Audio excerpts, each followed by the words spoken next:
la clase y vamos a empezar a ver los primeros temas que estén asociados con contenido del tercer parcial. Y esto es todo lo que vamos a ver en el tercer parcial.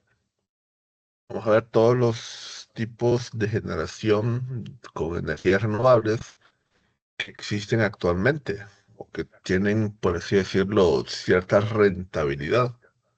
Aunque quizás mencionar que las últimas centrales, no hay muchos tipos porque la rentabilidad sí cuesta o afecta un poco dicho elemento, ¿verdad? Entonces, eso para tenerlo en cuenta. Entonces, comencemos. Ya sabemos que los tipos de energía se pueden dividir entre renovables y no renovables. Pero, por ejemplo, cuando nosotros mencionamos energías no renovables, no es que significa que no se puede recomponer. Porque el petróleo, por ejemplo, es la descomposición de seres vivos que existieron hace millones de años. Pero el tiempo que se tiene para que eh, empiece a existir el petróleo es sumamente largo, entonces por eso es que decimos que no es renovable. Pero naturalmente tiene que pasar millones de años para que se vaya formando específicamente el petróleo. El asunto es que el uso que le damos es mucho mayor, por ejemplo, la generación que se puede tener. Entonces por eso decimos que no es renovable.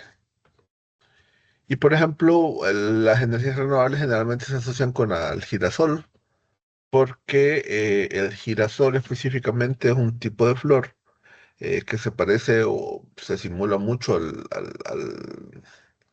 que sería al sol. Y aparte de esta generalmente se gira mostrando dónde está la presencia del sol. Entonces por eso se le da ese tipo de connotación a las energías renovables. Entonces comencemos con el primer tipo de energías renovables, la energía eólica. Y como sabemos, el viento es una característica que se da en función a que tenemos la luz solar o que tenemos el calentamiento a través del sol. Pero si recordamos la forma del planeta Tierra es como una especie circular. Y cuando tenemos la radiación del sol, el sol está llegando a diversos puntos del planeta. Y lo que ocurre es que el sol calienta específicamente el planeta. Pero no todas las zonas se calientan de forma igual. Por ejemplo, los polos se calientan mucho menos que el Ecuador. Entonces, esas diferencias de temperatura es lo que ayuda a que se formen corrientes de convección. Una corriente de convección es cuando, por ejemplo, el aire se está moviendo de una zona caliente a una zona fría. Pero si ese movimiento ocurre, entonces también se origina otro movimiento que provoca que de la zona fría se mueva hacia la zona caliente. Entonces, de una u otra manera, esto también ayuda a que se forme el viento. Y esto se da específicamente en la forma de calentamiento que tenemos, algo distinto ahora. Entonces, cuando esto se presenta, es que se produce el viento y esto es gracias al sol. Y todo eso a las diversas zonas del planeta que se calientan de modo distinto debido a la presencia del sol. Entonces, por ejemplo, para poder gozar de la energía eólica o del viento, esto se debe, por ejemplo, habíamos mencionado la situación geográfica, a ciertas características locales. Por ejemplo, si en la zona hay bastante plantación, eso puede afectar específicamente las corrientes de aire en la parte inferior. El tipo de zona, por ejemplo, si estamos cercanos a una montaña o si estamos en un valle, eso también afecta el tipo, la calidad de viento que vamos a tener. Y ciertas irregularidades del terreno en algunos puntos, que puede también ser factor para presentarse específicamente ese caso. Se llama energía eólica, esto es porque el dios del viento era Eolo. Entonces, eólica es como decir que es una especie de energía que se deriva específicamente de Eolo. Pero como sabemos, o deberíamos de ir aprendiendo, es que la energía eólica es básicamente la energía cinética del viento que está en movimiento. Gracias a esto, que es un movimiento de aire y que provoca, por ejemplo, que los aerogeneradores se vayan moviendo, es que existe o se tiene específicamente la presencia de la energía eólica. Entonces, para aprovechar específicamente este material que se tiene, es que existen los aerogeneradores que específicamente se empiezan a mover cuando hay presencia de aire. Entonces ya en ellos las diferencias se van transformando en diferentes fuentes de energía eh, a través de la energía potencial que se está acumulando en dicho elemento. Y por ejemplo, estas son ciertas características muy similares que tienen estos elementos. Por ejemplo, si observan en esta parte de acá, las aspas se pueden ir modificando su posición. Y esto va a depender específicamente cuando tengamos corrientes de viento bastante fuertes, generalmente se ponen en esta forma, cuando la dirección del viento está llegando de esta forma, y cuando hay poca dirección del viento o poca fuerza, entonces se logra girar para que logre mover más el aerogenerador. Y así funciona específicamente este elemento. Entonces, el aerogenerador está transformando la energía y al final esto se transforma a través del generador de energía, pues tiene un transformador también, se eleva el voltaje y se comparte a través de las líneas de transmisión, que naturalmente es el sistema que se tiene para la transmisión de dicha energía.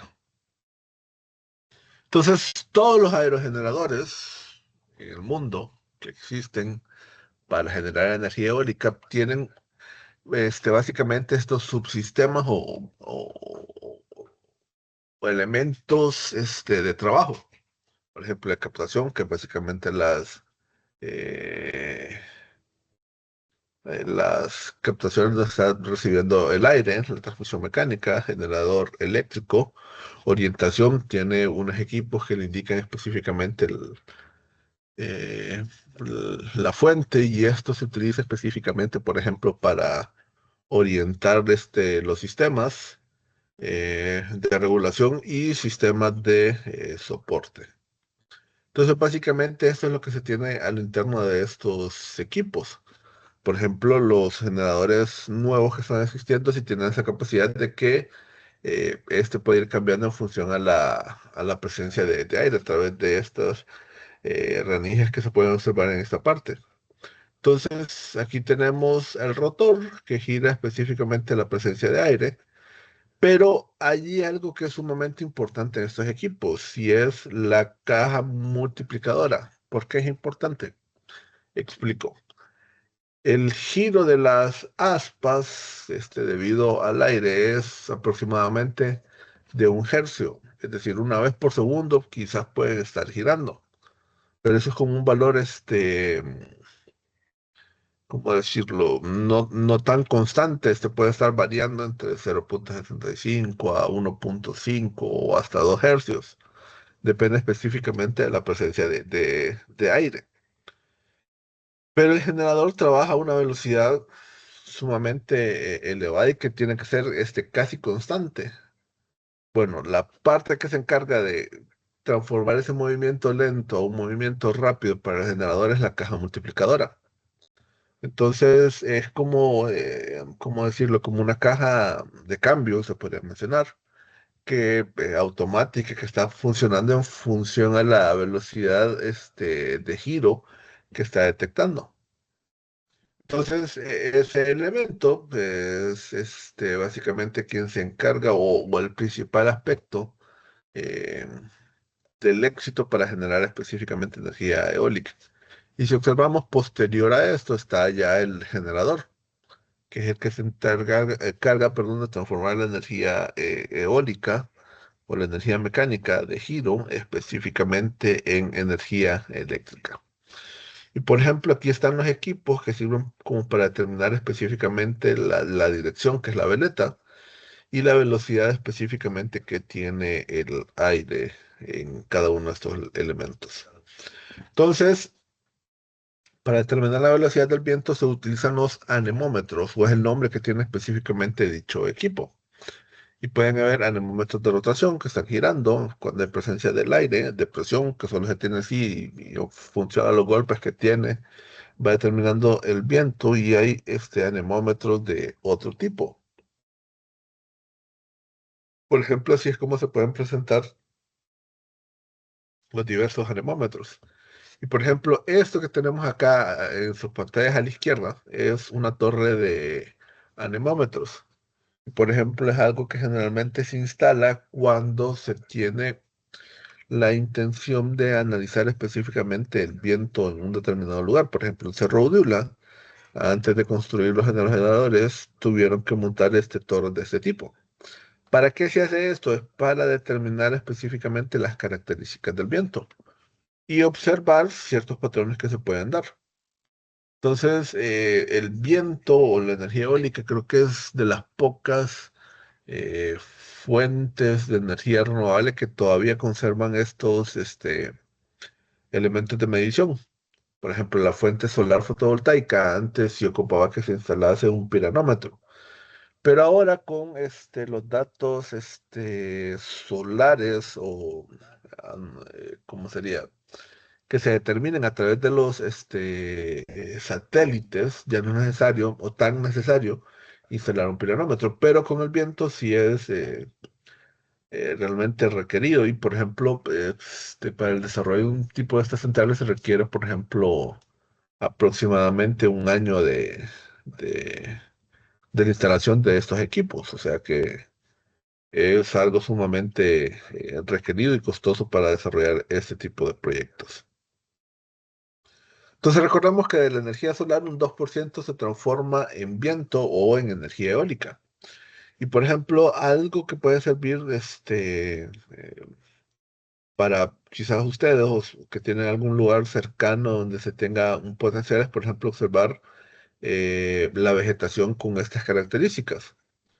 Si nosotros observamos específicamente todas las ramas están específicamente en una dirección. ¿Qué significa eso? Que hay viento que está soplando y que no ha permitido que las ramas crezcan a los dos lados, sino que estas están específicamente en un lado.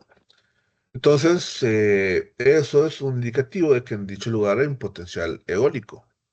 Entonces, generalmente, no sé si alguna vez han viajado por Cerro de Ula o por San Marcos de Colón, que es donde hay también otro tipo de generadores de este estilo. Los árboles tienen específicamente ese tipo de presentación. Entonces, es algo como observarlos. Entonces, naturalmente, si está en ese tipo de vegetación, significa que hay potencial eólico en dicho lugar. Y por ejemplo, en un lugar donde tengamos 8 metros por segundo de la velocidad del viento promedio, de ese lugar se puede extraer esta cantidad de energía, 2.800 kilowatt hora por metro cuadrado. Entonces es sumamente importante determinar la velocidad y esto generalmente se determina en función con las mediciones de equipos que habíamos mencionado anteriormente. Entonces, la energía eólica puede llegarnos a dar estimados totales de 2.500 a 5.000 terawatt hora por año y estos valores pueden representar un 1 o 2% de valores que son recuperables. Otro aspecto que tiene la energía eólica es que no se distribuye de forma similar en cada uno de los planetas, sino que tenemos que ir analizando cada una de estas zonas para ir determinando específicamente el potencial u observando ciertas zonas que pueden tener mayor potencial para este caso. Entonces, con la energía eléctrica que se va produciendo, observar en los aerogeneradores para la inyección que tendremos posterior en cada uno de estos lugares. Otro aspecto que tiene específicamente el viento es que la densidad que tiene no es similar a diversas alturas. Por ejemplo, la densidad del viento a una altura de 0 metros sobre el nivel del mar es mucho mayor que, por ejemplo, aquí que estamos en Tegucigalpa, que estamos a 1.000 metros. Y así la densidad del aire va cambiando. Por ejemplo, no sé si alguna vez han escuchado que, por ejemplo, en Bolivia o en la Ciudad de México hay cierta dificultad, por ejemplo, para respirar. Y eso ocurre específicamente debido a la densidad. Pero si estamos observando este tipo de generadores, entonces sí lo que significa es que a mayor altura, menor peso va a tener el aire. Y si tiene menor peso, se requiere mayor velocidad para hacer que un aerogenerador esté girando. Entonces es algo importante de observar o analizar cuándo se está realizando específicamente este tipo de energía en cada uno de estos lugares. Entonces, generalmente en estos lugares se hacen propiedades de isoviento o isodensidad de potencia en función a la densidad específicamente del aire para determinar específicamente el potencial que se tiene en cada uno de estos lugares.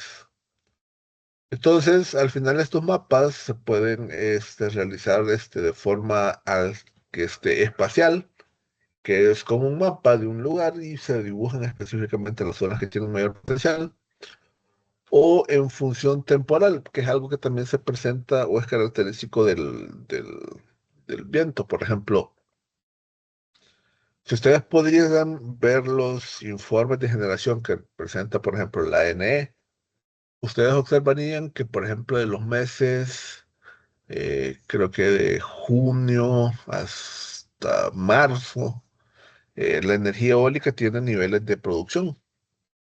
Pero, por ejemplo, en los meses entre abril y mayo y también junio a veces, lo que está produciendo con las centrales eólicas es básicamente casi cero. Pero eso se debe específicamente a que no se tiene viento fuerte en esos meses. Entonces, si no hay viento, entonces naturalmente no hay generación eólica. Entonces, en función a eso, generalmente se van determinando ciertas formas para ver las aplicaciones que tenemos.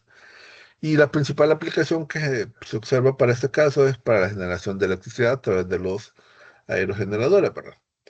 Y cuando se tienen varios generadores, entonces a esto se le da el nombre de parque eólico.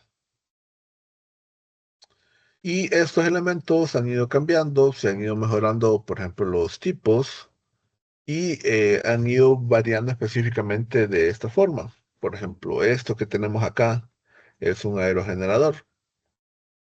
Pero quizás el potencial que tiene para captar energía es bajo porque no está tan extendido. Si recordamos el potencial que habíamos dado era kilovatios hora por metro cuadrado. Entonces aquí el área que está tomando este elemento es bastante reducida. Otro aspecto que se ha tenido con estos elementos es que, por ejemplo, cada vez las aspas son mucho más largas y el punto del rotor ha ido subiendo. Por ejemplo, en Cerro de Ula creo que la altura que tiene es de 104 metros del nivel del suelo. Entonces, 104 metros arriba ahí está el rotor. Y aparte de eso, la longitud de las aspas es de 54 metros. Entonces es un área bastante elevada. Y cuando, por ejemplo, mencionamos esa velocidad del viento de 8 metros por segundo que se logra alcanzar ahí, entonces es bastante energía la que se puede generar con cada uno de estos aerogeneradores, ¿verdad? Y otro punto, por ejemplo, que se ha estado desarrollando en Europa es la energía eólica en el mar. Creo que nos podemos pasar, pero puchica, aquí cómo transporta la energía si está en el mar. Naturalmente tiene un costo superior. Pero si recordamos lo que le había mencionado de la densidad del aire, está a nivel del mar, o sea, el peso del aire es mucho mayor. Entonces hay mucho mayor potencial para hacer que los aerogeneradores estén girando. Entonces, de ahí depende específicamente de estos elementos. Entonces, solo para observar, en esta imagen que tenemos acá, esto es un rotor, o la parte que se tiene específicamente del rotor. Entonces, en función a estos tamaños, es como más o menos se puede ir estimando, por ejemplo, la potencia. Por ejemplo, yo les mencioné el caso de Cerro de Ula, que la altura a la cual se encuentran es de 104 metros. Y el diámetro que se tiene con ambos aspas, si se podría decir, es de aproximadamente 108 metros. Entonces es bastante tamaño, sumamente importante. Y por ejemplo, algo que existía cuando se estaban trayendo estos equipos, que por ejemplo, al menos lo pude observar en San Marcos de Colón, ahí en Choluteca, era la forma como transportaban todos estos equipos y era específicamente similar.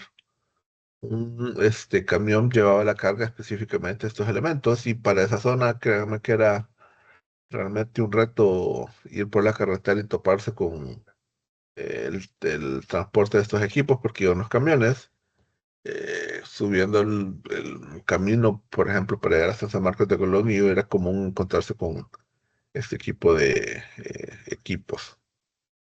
Ahora, ¿de qué depende específicamente el costo? Bueno, todo material o toda inversión depende específicamente de lo que estamos pagando. Y si estamos pagando específicamente por este equipo, entonces, naturalmente, que va a depender de cada uno de estos elementos. Por ejemplo, va a depender de los costos que se hayan ido para adquirir el lugar, de la inversión, costo de personal. También va a depender específicamente de lo que identifiquemos que vamos a requerir en el futuro como costo de mantenimiento. Y en función a esto, generalmente todos estos valores se traen al año cero, creo que lo mencionamos en el parcial pasado, y se estima una cantidad de todos los costos totales dividido, por ejemplo, de la cantidad total de energía que se va a generar. Entonces ahí más o menos se estima un costo total por kilovatio hora producido. Y así es como se determina específicamente estos elementos. El impacto ambiental que puede tener, bueno, la ventaja es que no emiten gases de efecto invernadero cuando están trabajando. Quizás en ciertas partes de la producción de los aerogeneradores o cuando estos se transportan, pero una vez que ya está en operación, no se tiene como una necesidad específicamente de que estén emitiendo gases de efecto invernadero. Entonces es algo favorable para este caso. Ahora, el tener esos aerogeneradores, reactores con aspas que estén girando, puede causar un impacto, por ejemplo, en las aves. Ciertas eh, tipos de aves que, por ejemplo, mueren cuando chocan específicamente contra un aerogenerador. Puede ser un impacto visual. Hay personas que les gusta ver específicamente la montaña, pero ahora ver la montaña con el generador no le gusta mucho. Puede ser ruido cuando se está muy cerca o se vive cercano a cada uno de estos lugares. O la erosión que se tiene específicamente porque la energía está siendo captada por estos elementos y no permite la compactación específicamente en la montaña. Entonces, todos estos elementos básicamente son como subjetivos, porque por ejemplo, a mí me gusta ver la montaña con aerogeneradores, pero puede ser que otra persona no. Entonces, eso depende específicamente de los gustos de cada persona. Ahí específicamente lo que se debe tratar o se debe desarrollar específicamente son normativas para que la energía que se emplea en dicho lugar cause el menor impacto a las personas que están a su alrededor. Entonces aquí lo que tenemos es en función a la energía. Y ojo, creo que nosotros hemos mencionado para específicamente este caso. Pero por ejemplo, ¿cuánto es la velocidad del viento promedio en Cerro de Ula? Podemos pensar que estamos por este caso, pero anda más que todo entre este valor, el promedio, ¿verdad? Es decir, si nosotros sumamos todas las horas del año y tomamos las velocidades y sacamos el promedio, anda aproximadamente en ese caso. O sea, es un tipo de viento que es considerado como bueno, no es el mejor, pero es bueno. Pero a pesar de eso, se pudo desarrollar un proyecto, se pudo realizar la inversión y se obtienen específicamente las ganancias de ese tipo en dicho lugar. Lo que tenemos acá, por ejemplo, es un mapa que nos muestra las calidades o el tipo de viento que se puede tener para este lugar. Por ejemplo, acá esta zona, que es San Marcos de Colón, más o menos por acá está Cerro de Ula. Y por ejemplo, acá son las zonas que representan un mayor potencial para dicho lugar. Por ejemplo, en Roatán actualmente existen, creo que son tres generadores, aerogeneradores que están trabajando y que tienen un desenvolvimiento en dicho lugar. Aquí es solo si observamos ya específicamente Honduras y observamos, por ejemplo, la misma zona, pero, por ejemplo, esta zona que tiene mayor potencial, repetimos San Marcos de Colón, acá está Cerro de Ula, y esta zona es la que tiene un mayor potencial. Pero, por ejemplo, ¿por qué no se ha desarrollado en este lugar? Específicamente porque en dicha zona no hay líneas de transmisión. Las líneas de transmisión son como esas líneas o cables que tienen como una especie así que se va girando, ¿verdad? Entonces, lastimosamente, en Lempira no hay líneas de transmisión. Creo que el último punto de transmisión que se tiene en su lugar llega hasta Santa Rosa de Copán. Y de ahí lo que se tiene es como una línea de distribución que llega hasta este lugar. ¿Cuál es la diferencia entre transmisión y distribución? El nivel del voltaje. Entonces, se requiere, por ejemplo, líneas que estén alrededor de 138 mil kilovoltios o 232 kilovoltios. Entonces, lastimosamente no se tiene en dicha zona. Entonces, lo que se requeriría acá es construir una línea que llegue hasta este lugar. Pero en función cómo está la normativa actual en Honduras, esto lo tendría que hacer la empresa que tenga el interés de desarrollar dicha zona. O sea, no la construiría específicamente la NE, sino que la empresa que esté o que desee generar. Entonces, eso es específicamente lo que frena el desarrollo de la energía eólica en dicho lugar. Y lo que tenemos acá específicamente es ya, por ejemplo, en función o a distancias de 6 o 10 kilómetros de la red de transmisión. Básicamente se tiene específicamente estos puntos, que creo que ninguno de estos representa zonas donde se tenga específicamente este caso.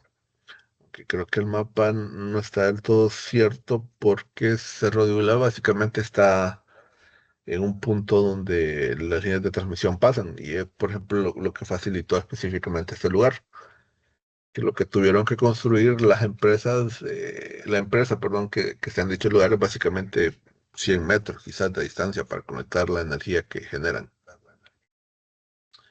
Entonces, en función a esto es un aproximado de lo que se puede producir en función a estos tipos de vientos. Y, por ejemplo, pues, observamos, son niveles de energía sumamente elevados, pero lo que en parte detiene es la construcción, ¿no? Que existe en la actualidad de líneas de transmisión para este lugar. Y, por ejemplo, aquí se menciona Cerro de Ula con un nivel de generación de 102 megawatt. Pero en la actualidad, por ejemplo, Cerro de Ula ya aumentó su capacidad desde 127, creo, megawatt de producción. Y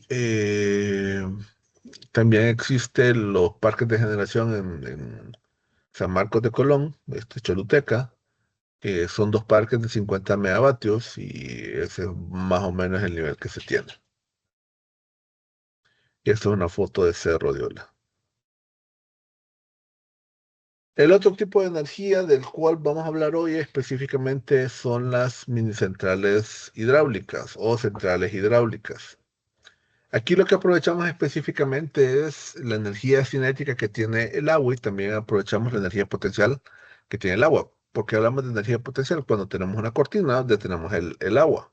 Entonces, esto permite que el nivel del agua vaya ascendiendo. Entonces, cuando se habilita la represa, entonces de ese punto cae. Entonces, se aprovecha específicamente esos dos elementos.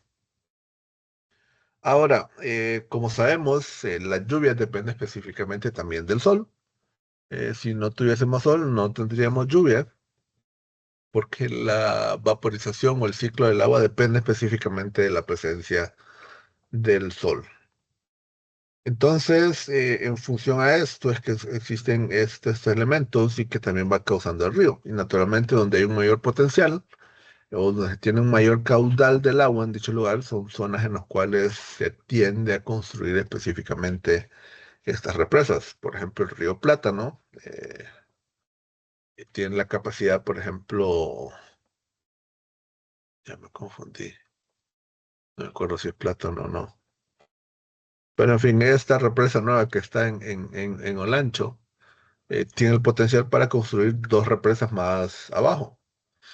Mientras más es el punto avanzado, mayor es el caudal que va alcanzando específicamente el río en dicho lugar. Entonces, con las represas, básicamente de estos están constituidos. El embalse, que es donde se va acumulando el agua, la represa, que es lo que ayuda a retener el agua. Hay unas zonas de generación o casa de máquinas que de aquí se conectan específicamente a líneas de transmisión.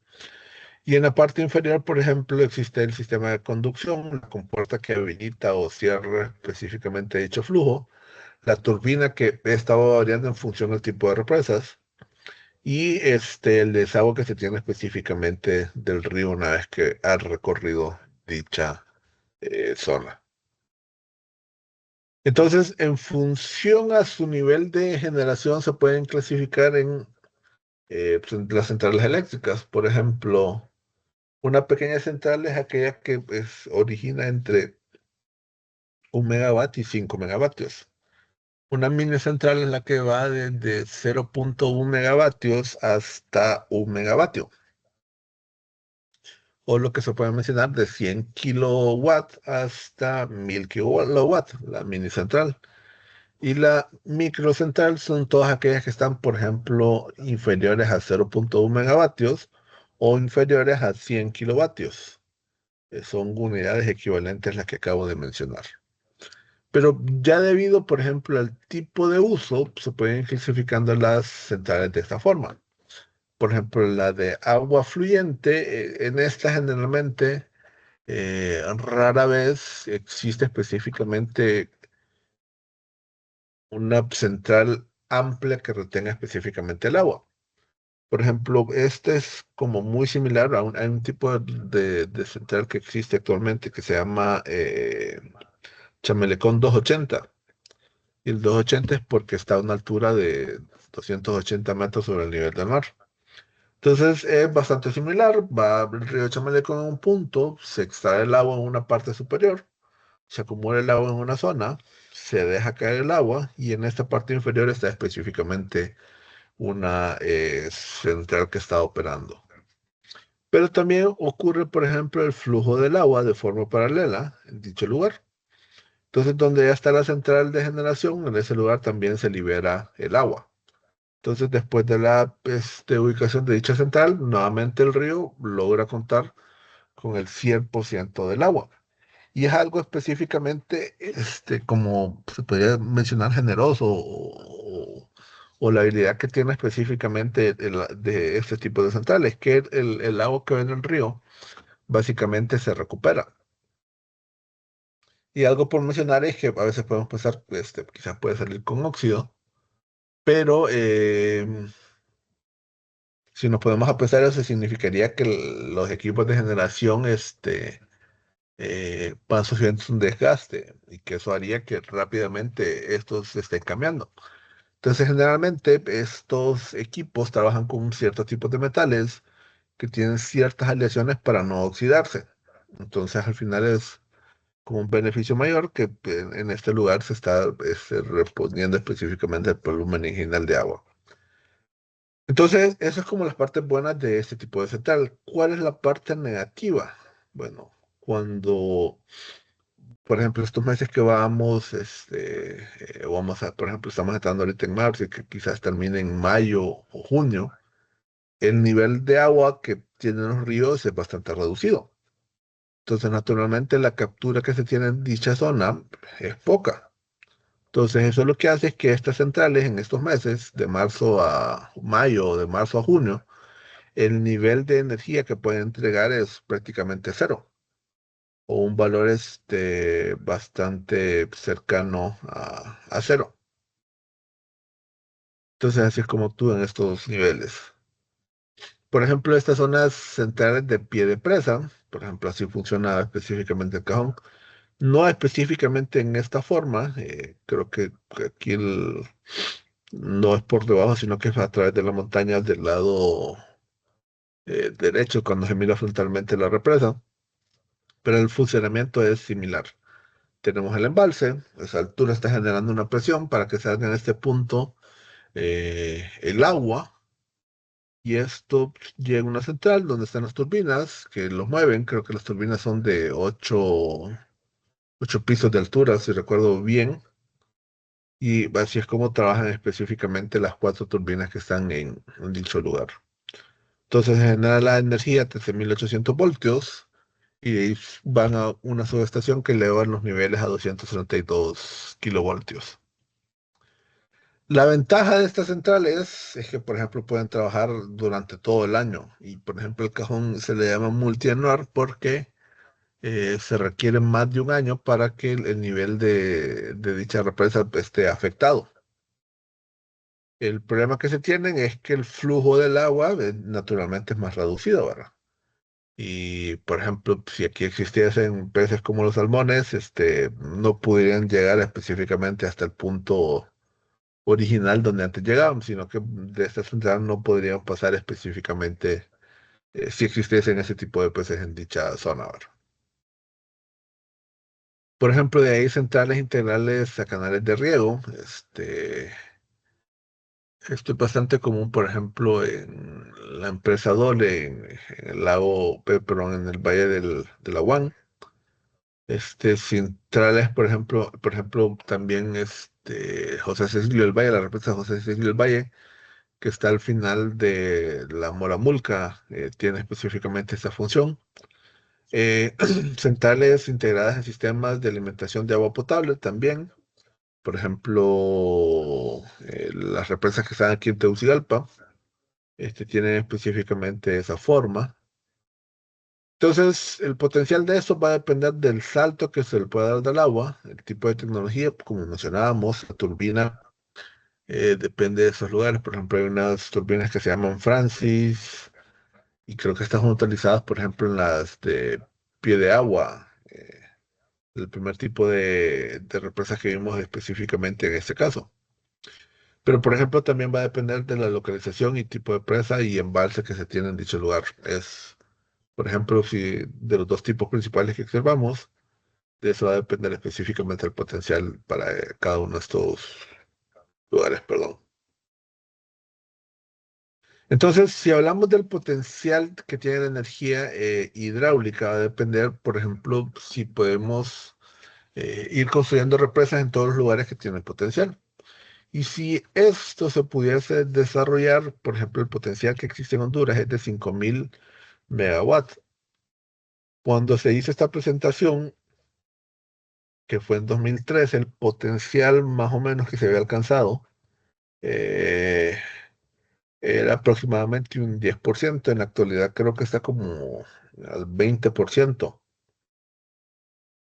Es decir, que aproximadamente este nivel anda, o sea, de lo ya construido y lo aprovechado actualmente, anda alrededor de 1.000 megavatios. Pero lastimosamente lo que ocurre en este caso, y no sé si decirlo lastimosamente o no, pero desde mi perspectiva al menos es lastimosamente, no todas las centrales que se han construido tienen esa capacidad de generación a lo largo del año. La mayoría son esas de pie de presa y en estos meses, por ejemplo, ya los niveles de producción que tienen son bastante reducidos. Entonces no tiene mucho sentido específicamente con desarrollar estos con estos equipos. Pero naturalmente sí es importante lo que pueden generar. Lastimosamente en el paso del tiempo no es un valor casi constante, pero sí se observa específicamente de esa forma. Aquí empezamos a ver ya las centrales. Por ejemplo, la primera es la central hidroeléctrica Francisco Morazán, o mejor conocida como el Cajón, que depende, por ejemplo, del agua del río Muya y el río Sulaco. Por ejemplo, aquí reciben agua de la parte occidental de Lloro y ese río Muya que viene específicamente de Comayagua. Creo que cuando uno va en el camino de la CA5, que va hacia San Pedro Sula, se cruza con este río. Entonces, todo el agua que va saliendo de ese lugar, de una u otra manera, va a dar al cajón. La capacidad que tiene es de 5.700 millones de metros cúbicos. Es la empresa de mayor tamaño y, por ejemplo, la potencialidad que tiene es de 300 megavatios de generación de energía. Tiene aproximadamente el tamaño de 75 pisos. Es decir, actualmente en Honduras creo que el edificio más alto es de 42, que está aquí en el Boulevard Morazán. Ese tiene una altura de 75 pisos, es decir, superior a dicho valor. Y el área del embalse es aproximadamente 94 kilómetros cuadrados. Entonces, funciona de esta forma. Y lo que mencionaba, el Cajón es una represa multianual, es decir, que al menos se requieren 2 años de uso eh, para vaciar específicamente el nivel del agua que tiene. Entonces es algo sumamente favorable que se puede observar para este tipo de represa. Y esta es la apariencia que se puede observar de esa forma. Actualmente, por ejemplo, ya está abierto para hacer turismo. Uno puede ir a dicho lugar con un objeto de realizar turismo y se puede encontrar específicamente con imágenes similares a esta. Naturalmente, este es un dron, y- pero algo similar se puede observar cuando uno va a este lugar. El otro del cual vamos a hablar es del níspero, aproximadamente 45 kilómetros al este de Santa Rosa de Copán. Está ubicada en Santa Bárbara, tiene una caída de 174 metros, una capacidad instalada de 22.5 megavatios, capacidad de producción de 75 millones de kilowatt hora al año, o no es más decir, 71 gigawatt hora de energía. Y observamos que aquí el área del embalse es sumamente reducido, por ejemplo, comparado con el cajón que habíamos mencionado anteriormente, que era de 92, eh, 94, perdón, kilómetros cuadrados del área del embalse. Y esta es una imagen, por ejemplo, del níspero. Mm, algo que sí ha ocurrido en estos lugares es que, por ejemplo, creo que construyeron una represa por ese lugar y que le quita agua o no la aprovecha específicamente todo el agua en dicho lugar. Esta es mucho más reducida, pues, Santa María del Real, 1.2 megavatios, está ubicada en Choluteca. Esta es la represa que les he mencionado, la central de José Silvio del Valle. Esta sí mezcla, por ejemplo, para generación, pero también administra los volúmenes de agua.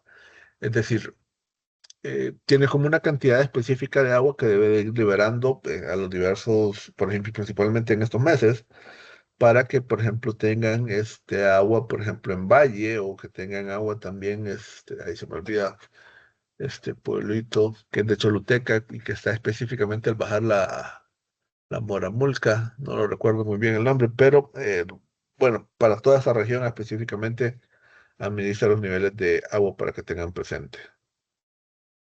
Estas son las represas que están acá en Tegucigalpa, Los Laureles y La Concepción, que básicamente de aquí el 80% de los hogares reciben específicamente el agua.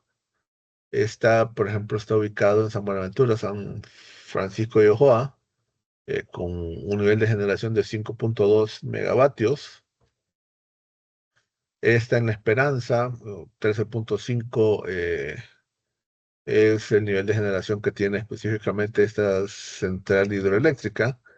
Y esta en Las Glorias, con un nivel de generación de 6 megavatios hora. Por ejemplo, acá está en Subirana Lloro, en cuyo mapa 12.2. Y esta hidroeléctrica de La Nieve, ubicada específicamente en la llama Santa Bárbara, que tiene este nivel de producción. Y algo común que ha surgido con estos elementos es que, por ejemplo, hay muchos lugares que tienen o que han cubierto ciertos niveles de autoproducción, pero que no están conectados a red. Entonces, generalmente se logran con niveles de generación de 100 o 150 kilowatts, es decir, una capacidad inferior a los megawatts que estamos conversando hasta este punto. ¿Cuál es el impacto ambiental? Naturalmente no emiten gases de efecto invernadero, es decir, no hay la liberación de CO2 o CO2 equivalente a la atmósfera cuando ya están produciendo o trabajando. Pero naturalmente los principales problemas que puede tener con estos casos es que puede estar asociado con inundaciones. En ciertos puntos, se puede tener ciertas zonas que ya no se pueden aprovechar o darle el uso que se tenía anteriormente a estos elementos. Se pueden cortar vías de transmisión, reducción de diversidad biológica, aunque no sé si es reducción, sino que más que todo como un cambio que se tiene de las especies animales que se pueden detener en dicha zona. Eh, el sonido que se puede poner en las turbinas, que no es realmente mucho, Y por ejemplo, puede causar cierto impacto en la parte visual, pero como mencionábamos anteriormente, con la energía eólica es algo bastante subjetivo. Pero, por ejemplo, cuando se desarrollan estos tipos de proyectos, siempre se intentan desarrollar en zonas o lugares donde no se cause mucho problema en su entorno. Y se puede tener específicamente de esta forma, o por ejemplo, la central que actualmente se mencionaba el año pasado o 2 años anteriores, la desarrollar esta que está en el río Chamalecón y que, por ejemplo, está por el cruce de la Ceibita cuando para Santa Rosa de Copán. Eh, si esa represa se construye, inunda, por ejemplo, ciertas partes de la carretera que se tiene actualmente. Entonces, de construirse es algo que, por ejemplo, se va a requerir una nueva carretera, un nuevo ducto que conduzca específicamente el camino en dicho lugar. Entonces, quedamos por aquí por hoy y continuamos el próximo sábado con otros tipos de generación de energía renovable. Pase un buen día.